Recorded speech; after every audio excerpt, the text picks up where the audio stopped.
Assalamualaikum dan selamat sejahtera. Hari ini kita sambung pembelajaran Sains Tingkatan 3 KSSM bersama saya Cikgu Taufik Ibrahim. Hari ini kita sambung bab baru iaitu bab 8 keradioaktifan.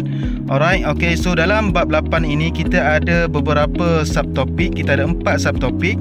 Yang pertama 8.1 sejarah penemuan keradioaktifan, 8.2 atom dan nukleus, 8.3 sinaran mengayon dan sinaran tidak mengayon, dan yang 8.4 kegunaan sinaran radioaktif. So kita akan pergi satu persatu. Jadi hari ini kita akan pergi dahulu kepada subtopik 8.1 sejarah penemuan keradioaktifan.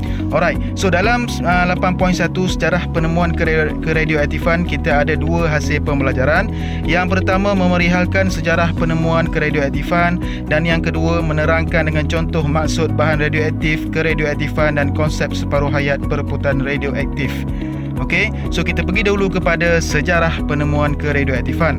Pada tahun 1895, seorang tokoh iaitu Wilhelm Conrad Roentgen menemukan sinar X, dan setahun selepas itu pada tahun 1896, seorang tokoh lagi iaitu Henry Becquerel menemukan keradioaktifan, dan setahun selepas itu lagi pada tahun 1897, pasangan Marie and Pierre Curie menemukan pancaran radioaktif melalui kuasa pengayonannya. So kita akan pergi satu persatu setiap tokoh apa sumbangan mereka terhadap perkembangan keradioaktifan. Okey, kita pergi dahulu kepada 1895 iaitu Wilhelm Conrad Roentgen, ahli fizik Jerman, merupakan seorang ahli fizik Jerman, menemukan sinar X secara tidak sengaja. Kebanyakan saintis-saintis membuat kajian memanglah kadang-kadang secara tidak sengaja menjumpai sesuatu benda baharu. Okey, so macam mana? Beliau mengambil gambar foto sinar X tangan isterinya, dan beliau menerima hadiah Nobel pertama dalam bidang fizik pada tahun 1901. So ini adalah gambar tangan ataupun foto sinar X tangan isterinya. Okey, so setahun selepas itu pada tahun 1896, seorang lagi tokoh iaitu Henry Becquerel, beliau pergi ke pembentangan oleh Roentgen, dan beliau membuat satu kajian untuk mengkaji tentang sinar X. Okey, beliau merupakan ahli fizik Perancis, orang pertama yang berjaya menemukan keradioaktifan pun secara tidak sengaja juga, menemukan sebatian uranium dan menghasilkan pancaran yang menghitamkan plat fotografi. Inilah kejadian yang tidak sengaja yang bagi dia menemukan keradioaktifan. Okey, so menggantikan bahan yang dikaji dengan sebatian uranium dan menerima hadiah Nobel dalam bidang fizik pada tahun 1903. So inilah beliau Henry Becquerel di makmal, dan inilah fotografi yang berkala hitam tu, walaupun tempat gelap masih ada lagi plat fotografi yang berwarna hitam. Okey, seterusnya ialah pada tahun 1897. Okey, Marie and Pierre Curie, pasangan suami isteri. Kajian Becquerel tidak menghasilkan gambar foto sinar X bagi tulang sesuatu manusia.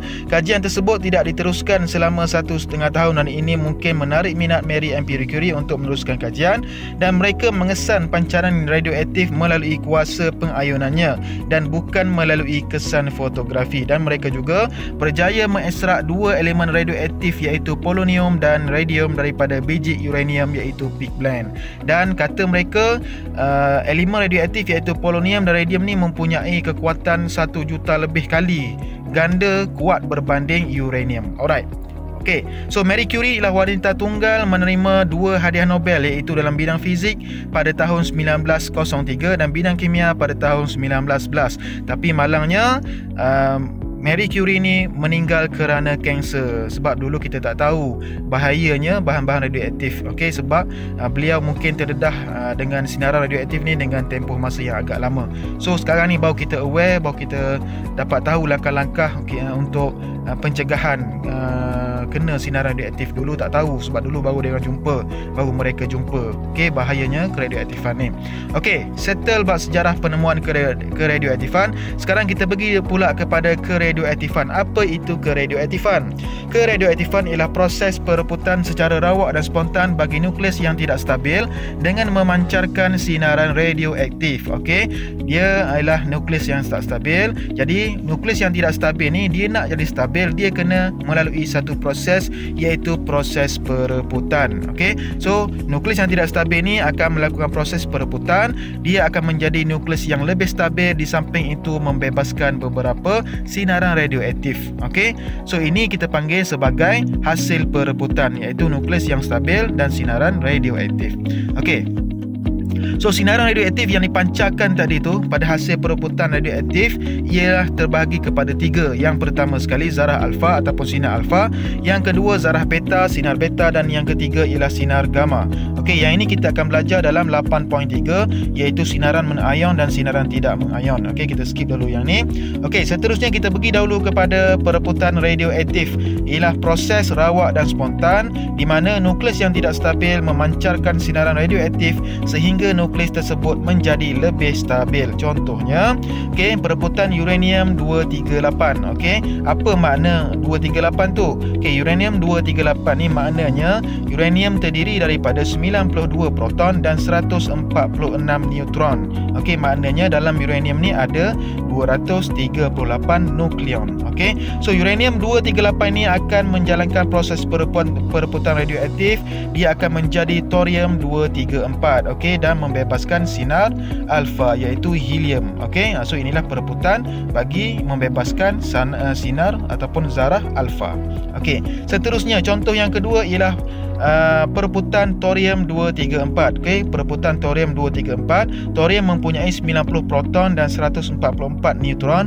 Dia akan merebut menjadi protactinium 234. Di samping itu membebaskan elektron ataupun zarah beta. Okey, seterusnya contoh bagi perebutan kobalt 60. Okey, kobalt 60 terdiri daripada 27 proton dan 33 neutron, dan dia akan menjalankan proses perebutan radioaktif dan menghasilkan masih juga kobalt 60 dan membebaskan sinar gamma. Okey, so alfa, beta, gamma kita akan belajar dalam next topik, iaitu 8.3 sinaran mengayon dan sinaran tidak mengayon. Okey, seterusnya unit keradioaktifan. Okey, unit keradioaktifan ialah Curie, CI. Okey, kadar perebutan 1 gram radium 226, iaitu radium ni digunakan oleh pasangan Curie. Okey, bahan radioaktif yang dikaji oleh pasangan Curie. Sebab itulah pada awalnya unit keradioaktifan ni menggunakan unit Curie. Okey, seterusnya 1 Curie bersamaan dengan 3.7 darab 10 kuasa 10 perebutan per saat. Maknanya dalam masa 1 saat sebanyak 3.7 darab 10 kuasa 10 perebutan telah berlaku. Okey, jadi bagi unit SI pula kita menggunakan becquerel ataupun BQ. Okey, 1 becquerel bersamaan dengan 1 perebutan per saat. Maknanya dalam 1 saat berlaku 1 perebutan. So kita pergi pula kepada separuh hayat keradioaktifan. Okey, apa itu separuh hayat ataupun simbolnya T1/2. Okey, T1/2, 1/2 tu kecil di bawahnya. So separuh hayat ialah tempoh masa yang diambil untuk bilangan nukleus yang belum mereput berkurang menjadi separuh daripada nilai asalnya. Contohnya, katakan separuh hayat bagi satu bahan radioaktif ni ialah 5 hari. Jadi pada awalnya ialah macam ni lah. So selepas 5 hari dia akan berkurang menjadi separuh, kerana 1/2 daripadanya telah mereput. Selepas 5 hari lagi, separuh lagi akan mereput. Maknanya 3/4 dan telah mereput. Okey, so inilah makna bagi separuh hayat. Okey, contoh lagi konsep. Katakan dekat sini, okey, ada beberapa atom. Okey, selepas half tu, maknanya T1/2 tu ialah separuh hayat. Selepas separuh hayat tertentu, separuh daripada atom merah akan mereput menjadi atom biru. Okey, tu maknanya konsep dia. Maknanya kalau dah sampai masa tempoh hayat dia, separuh hayat dia, dia akan berkurang menjadi separuh. Okey, apa kepentingan separuh hayat? Okey, contoh saya bagi mengetahui tahap keradioaktifan sesuatu bahan radioaktif. Contohnya apa? Contohnya penggunaan teknetium 99M dalam bidang perubatan. Okey, ini ialah teknetium 99M. Apa fungsinya? Okey, teknetium 99M ni mempunyai separuh hayat 6 jam. Dia disuntik ke dalam darah pesakit untuk mengesan kanser otak, pendarahan dalaman dan pendarahan beku. Jadi selepas beberapa hari, okey, tu macam mana dimasukkan dalam darah pesakit lah. Selepas 1 hari, selepas berlakunya beberapa kali separuh hayat, kereaktifan teknetium ni akan berkurang kepada 1/16 daripada nilai asalnya, dan 1/16 ni tidak membahayakan pesakit tersebut. So inilah kepentingan separuh hayat. Kita nak tahu keaktifan ataupun keradioaktifan bagi sesuatu bahan radioaktif, bahaya ataupun tidak lagi. Okey, itu kepentingan separuh hayat. So ada pengiraan dia. Contoh soalan separuh hayat saya ambil dalam buku teks sahaja. Protactinium 234 mereput menjadi uranium 234 dengan separuh hayat T1/2 5.2 jam. Hitung jisim protactinium 234 selepas 20.8 jam dengan jisim asalnya 80. Ini kita kena buat lakaran sikit lah, kena logik sikit. Okey, jadi separuh hayatnya ialah 5.2 jam. Jadi pada awalnya 80 gram, jisim asalnya 80 gram, dan selepas 5.2 jam dia akan menjadi separuh iaitu 40 gram. Selepas 5.2 jam lagi iaitu 10.4 jam dia akan menjadi 20 gram. Selepas 5.2 jam lagi iaitu 15.6 jam dia akan menjadi 10 gram, dan selepas 5.2 jam lagi iaitu 20.8 jam dia akan menjadi 5 gram. Jadi soalan tanya selepas 20.8 jam. So inilah jawapannya. So jisim protactinium 234 yang tinggal selepas 20.8 jam ialah 5 gram. Okey, contoh yang lain saya ambil juga daripada buku teks. Kadang-kadang soalan dia akan tanya menggunakan graf, iaitu graf kereaktifan melawan masa bagi bahan radioaktif P adalah seperti yang ditunjukkan dalam rajah. Berapakah separuh hayat bagi P? So inilah gambar rajah graf kereaktifan melawan masa bagi sesuatu bahan radioaktif. So di dalam graf itu, okey, ini soalan dia nak tahu berapa separuh hayat bagi P. So dalam graf itu kereaktifan asalnya ialah 800. Tengok dekat gambar rajah di dalam graf tu, kereaktifan asalnya ialah 800 becquerel.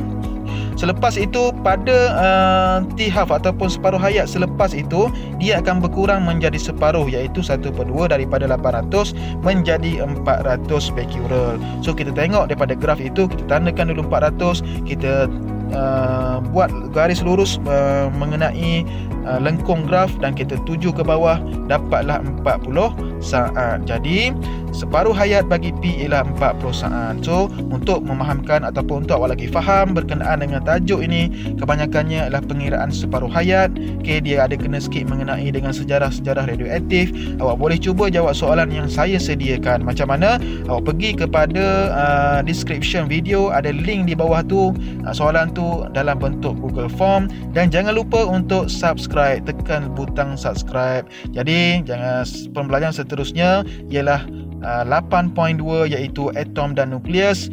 Okey, jadi terima kasih. Kita jumpa lagi. Assalamualaikum dan selamat sejahtera.